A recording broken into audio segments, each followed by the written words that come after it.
Apakah mungkin ada ayat-ayat Al-Quran yang awalnya diturunkan namun kemudian dihilangkan dari kompilasi akhir teks Mushaf Utsmani? Jika ya, apa alasan dibalik penghapusan ini? Oke, pertanyaan ini mengarahkan kita pada salah satu diskusi yang menarik dalam sejarah Al-Quran, terutama mengenai proses penyusunannya. Jawaban singkatnya adalah tidak ada ayat yang dihilangkan dari Al-Quran dalam kompilasi akhir yang dilakukan pada masa Khalifah Utsman bin Affan.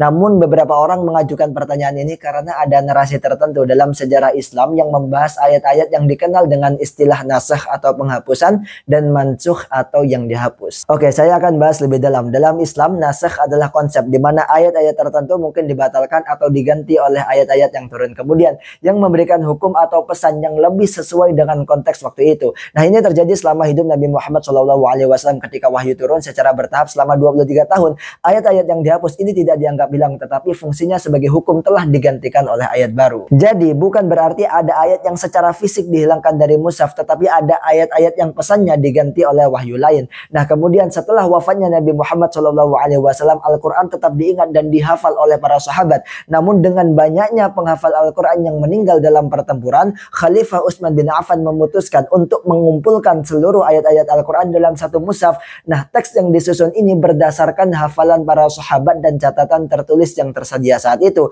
yang diverifikasi oleh komisi yang terdiri dari penghafal Al-Quran yang sangat terpercaya, termasuk Zaid bin Sabit. Perlu diingat teman-teman bahwa tidak ada bukti historis yang kuat bahwa ada ayat yang diabaikan atau dihilangkan dalam proses ini. Semua ayat yang turun dan diajarkan oleh Nabi Muhammad kepada umatnya diakui dalam Mushaf Utsmani.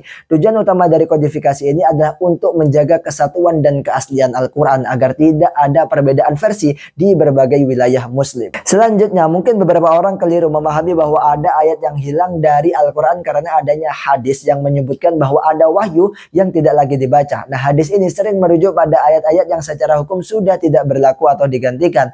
Ayat-ayat ini tetap pernah menjadi bagian dari wahyu, namun fungsi hukumnya saja yang diubah, bukan fisik teksnya yang dihilangkan. Kesimpulannya adalah tidak ada bukti yang menunjukkan bahwa ada ayat Al-Quran yang awalnya diturunkan lalu dihilangkan dari Mushaf Utsmani. Kompilasi ini dilakukan dengan hati-hati dan disepakati oleh para sahabat Nabi yang sangat teliti dalam menghafal dan memahami wahyu. Adanya konsep nasakh bukan berarti ayat dihapus dari Al-Quran, tetapi ayat tersebut mungkin telah diganti secara hukum oleh ayat lain yang lebih relevan dengan konteks sosial saat itu. Seperti itu. Terima kasih. Kalau suka jangan lupa follow dan sebarkan biar manfaatnya semakin meluas. Diskusi di kolom komentar.